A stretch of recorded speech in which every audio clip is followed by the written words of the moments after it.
Hello, thanks for checking out this video. I know there's only going to be a small amount of people that are interested in this stuff. It's pretty fringe, but if you're checking it out, I really appreciate that.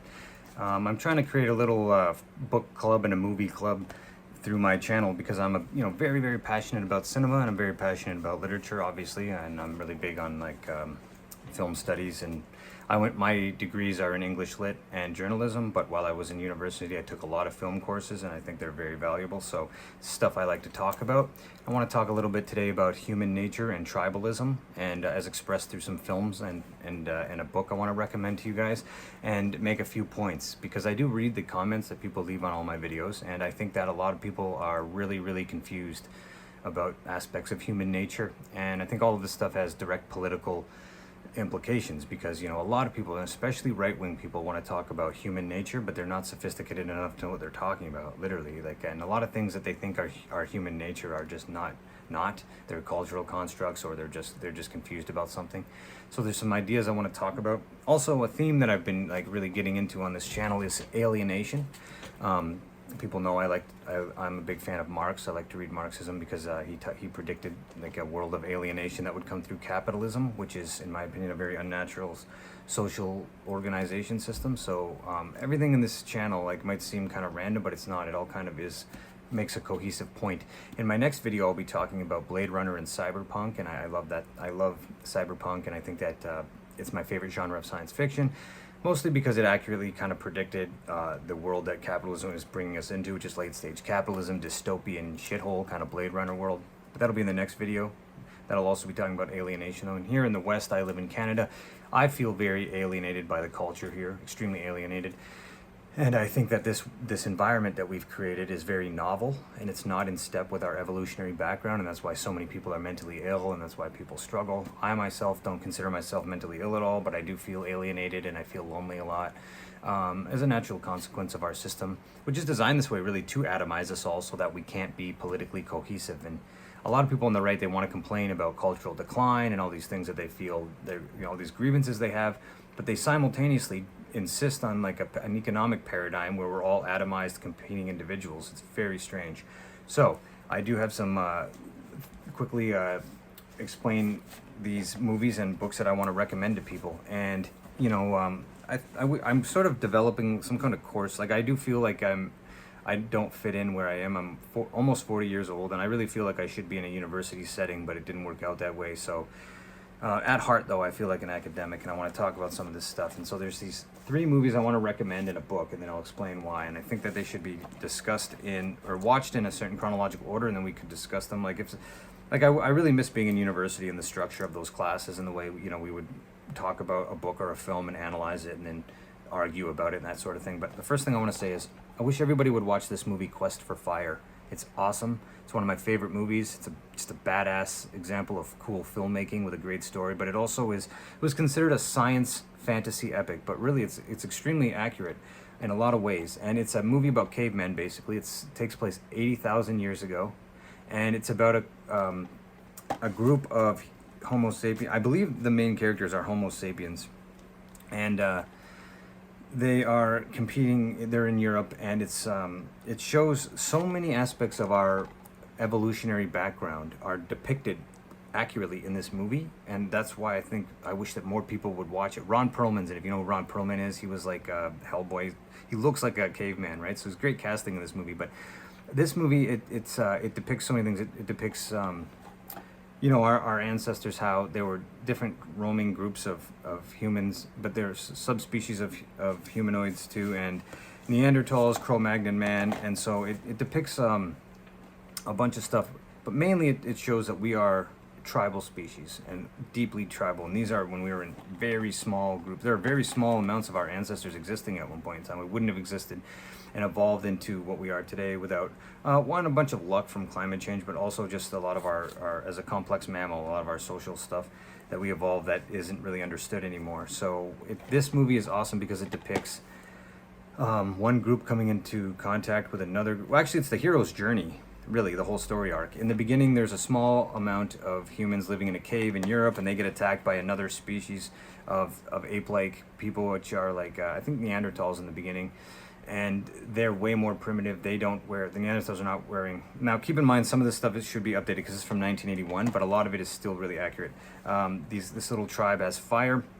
They get attacked by Neanderthals, and their fire gets wiped out. They know how to like kind of maintain fire once they have it going, but they can't create it from scratch. So they survive this battle in the beginning, and the action scenes are awesome and really brutal. It depicts how brutal life was back then. But this tribe, you know, they get their fire taken away, and then they have to send 3 other guys out on a mission to go find fire. And while they're out on this mission to go find this magic fire and bring it back, you know, the hero's journey, they come into contact with another group of humans that are a different race but more evolved. And they have things like atlatls, which are spear throwers. So it shows you the projection, the evolution of projectile weapons, and how that they then incorporate that into warfare against other rival subspecies groups that they're interacting with. It shows selective breeding between 2 different groups when they actually capture one group. It shows how some groups had started wearing clothes before others, and then how some had started developing agriculture and religion and better structures to live in.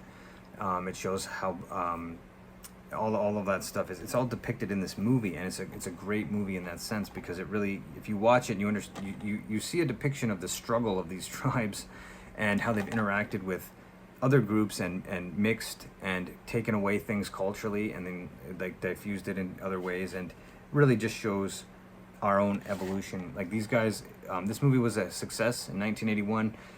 People thought it would fail because like a lot of these people are naked. Oh, there's a lot of sex in this too, rape.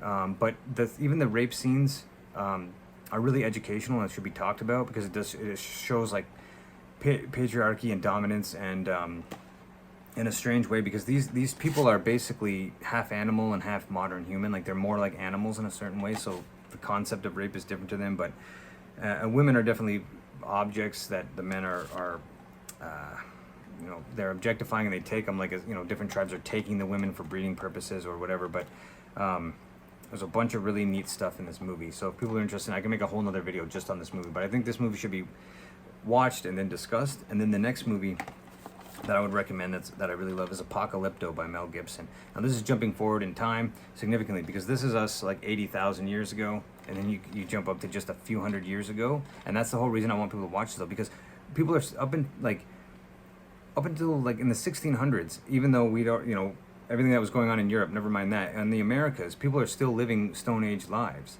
That's not to say they're primitive, because they actually had a lot of really, really sophisticated shit, more sophisticated than a lot of the European stuff, which is not something that right-wing people want to acknowledge, but we could get into that in a longer video. But I think what's important to see is, in one sense, is that our way of life, as we've evolved for thousands of years, is much more natural to a lot of the people living in the way these people are living, and it depicts warfare between 2 different types of people. And I like it because, for the sake of this, it's not, Europeans are not involved in this, because one thing I talk about a lot is why I perceive Yamnaya descended cultures and people like white people like myself to be so inherently violent, because we've inherited a cultural legacy of raiding and stealing and all that shit. And anthropologically, you'd have to get into like the development of agriculture and why different groups have been like matriarchal or patriarchal and all that stuff. But people always say, Alex, well, you know, whites aren't the only people that engage in this stuff. And that's true. It's very obviously depicted in Apocalypto. You've got a bunch of people who are still living basically nomadically, like they have a territory, but they're hunter-gatherers and they're hunters.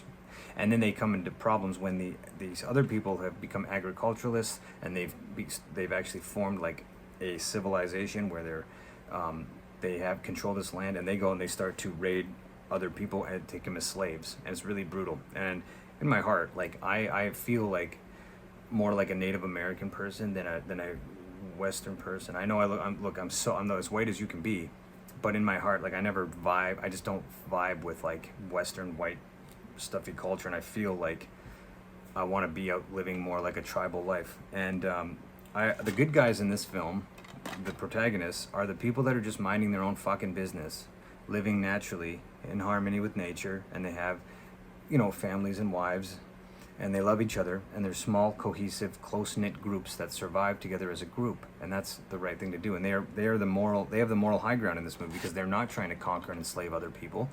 And of course, if you know anything about the history of the Americas, that's the Aztecs and the Mayans. They did develop these cultures, especially the Aztecs, that were extremely brutal and toxic, in my opinion, and it didn't last.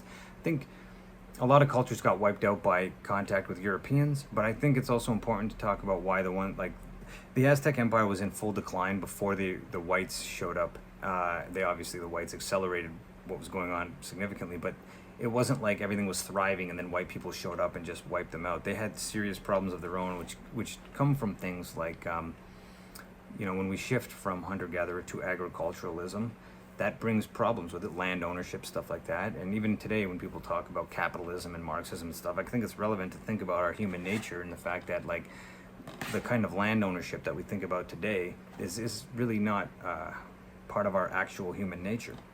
It's really important. So I think that if I was, a professor teaching a course, I'd have people watch Quest for Fire, we'd talk about it, and then the next week we would watch Apocalypto and we'd break it down and we'd analyze it. And then the next week, this is another movie that I love, and it's very relevant, I think, and it's Dances with Wolves. And I know that there are issues with this. Some people don't. It won the Academy Award for Best Picture in the 90s when that still meant something. It is, in my opinion, an excellent film. It's not exactly accurate, and there are some issues. That's the whole point of, like, talking about film in a class. So this, though, I think is very relevant to me because it depicts a white man, a European, who basically, like, goes native, which is a phenomenon that happens a lot. And natives don't leave their tribe and become white, but a lot of white people in frontier times would abandon white civilization and join native tribes and never go back. And there's a reason with that, because I think native life is a lot more in tune with our actual nature. But in this movie, it's about a guy named John Dunbar. And I grew up watching this movie since I was 5 years old, and my middle name is John, so I've always sort of identified with this character like an archetype that I understood a lot. And this has just become more true as I aged into adult life, because I feel like today I've gone native psychologically. Like I don't resonate with anything about modern consumer white culture at all. And even growing my hair now is just kind of my way of just wanting to feel more like I'm more like a native guy running out in the plains than I am some sort of like stuffy colonialist kind of dude. And in this movie, one thing I'll say is that there's some stuff native people would have issue with this, because it depicts a peaceful tribe of Native Americans who are being harassed and attacked and brutalized by another tribe. The Sioux people are being brutalized by the Pawnee, and in reality and historically, the Pawnee were very peaceful, and it either was or was much more likely that the Sioux would have, or the Lakota. They also kind of got that, like, the names are kind of not correct in this movie. So there's a critique to be made here, but that doesn't matter, because I'm more concerned with the theme of this.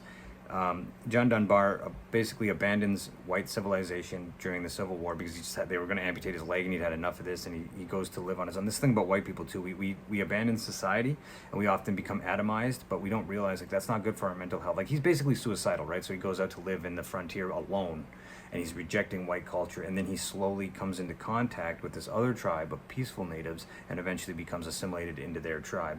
And then they are always being harassed by the Pawnee, and he helps them kind of like fight back against the Pawnee and stuff. So now, keep in mind, those tribes are reversed. But the movie really does a great job, in my opinion, of showing like why somebody would psychologically have issue with white colonial society and would bail on it and go native. And so that brings me into, like, after we'd watch these movies and the way, because they're depicting elements of tribal life. There's a lot going on here in the lifestyles depicted in these movies.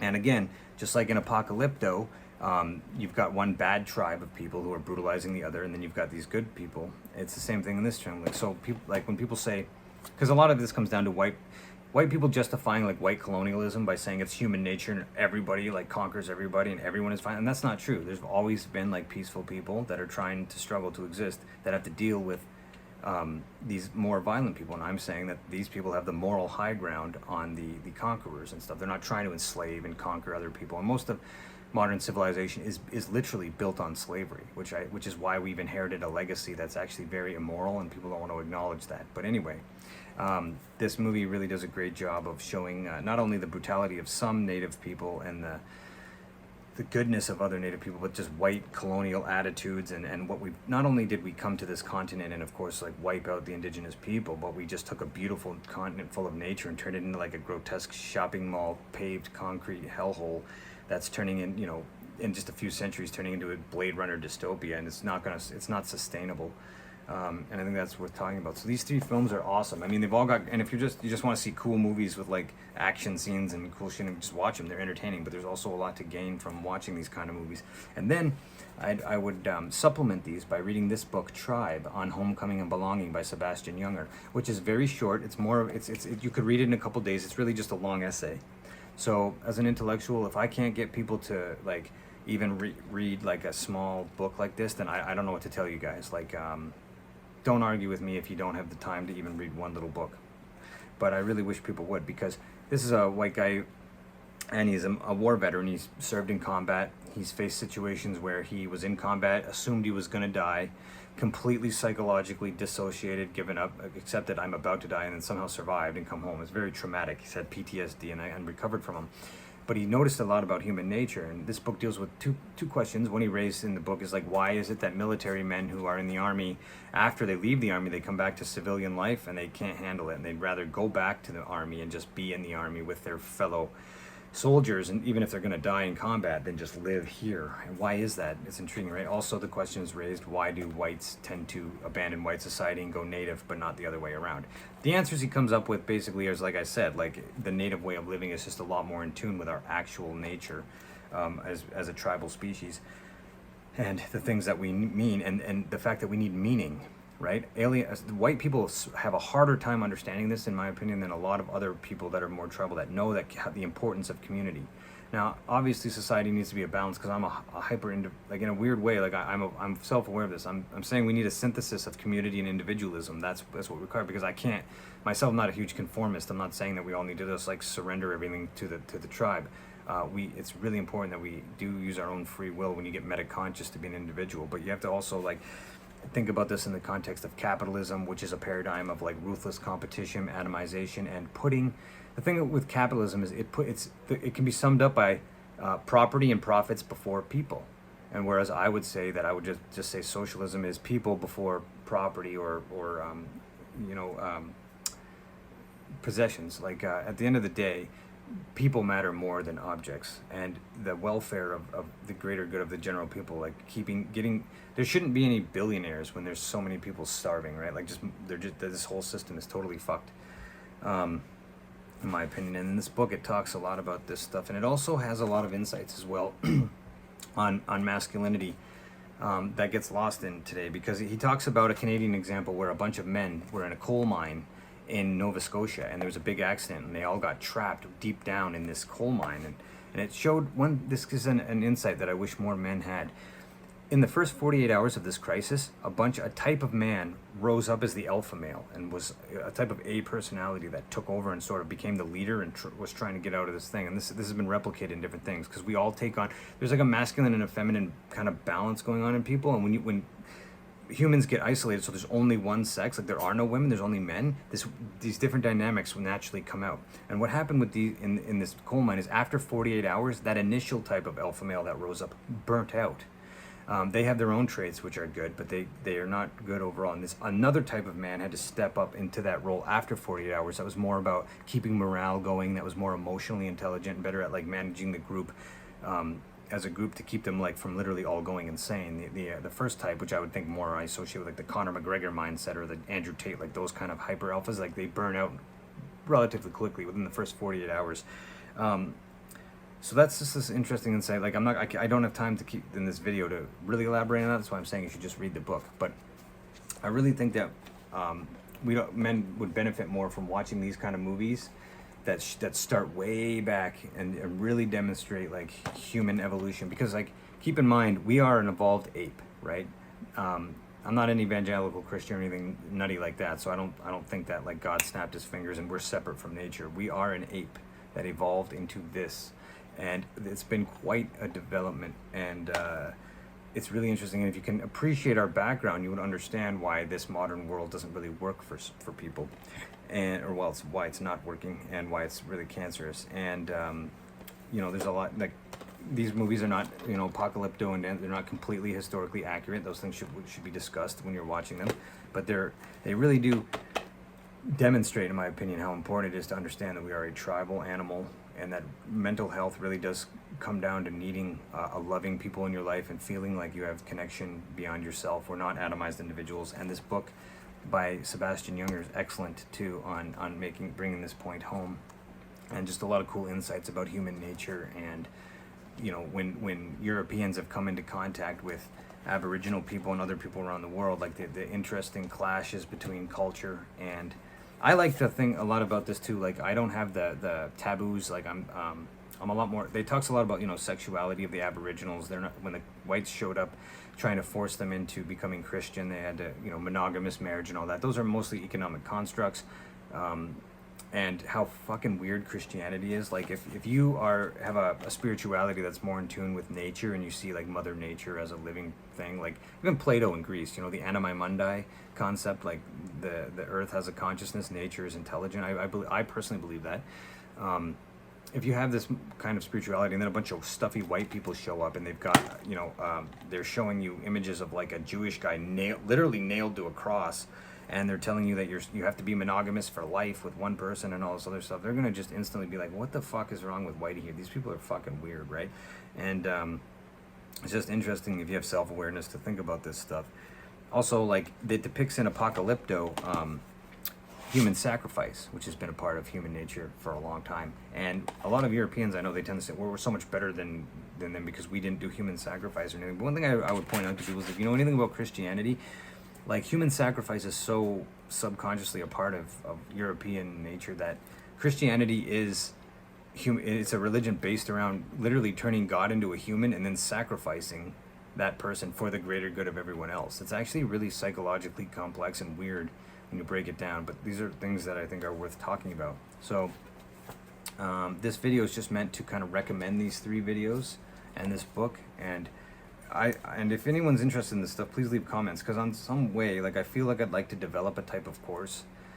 I don't know how I'd ever monetize it or anything, but like that talks about these themes. There's a lot more movies and books that I could put in this to make a full semester's worth of material, and then we could watch the stuff, these films, read these books, discuss them, and that kind of thing, like as you would do in an actual university. And I'm, you know, just trying to think of ways to structure and exactly what the themes would be and stuff like that. But if you like these movies, let me know. If you don't, let me know why. Any feedback's greatly appreciated. And if you took the time to watch this whole video, greatly appreciated. Thanks a lot, guys. I'll see you in the next video.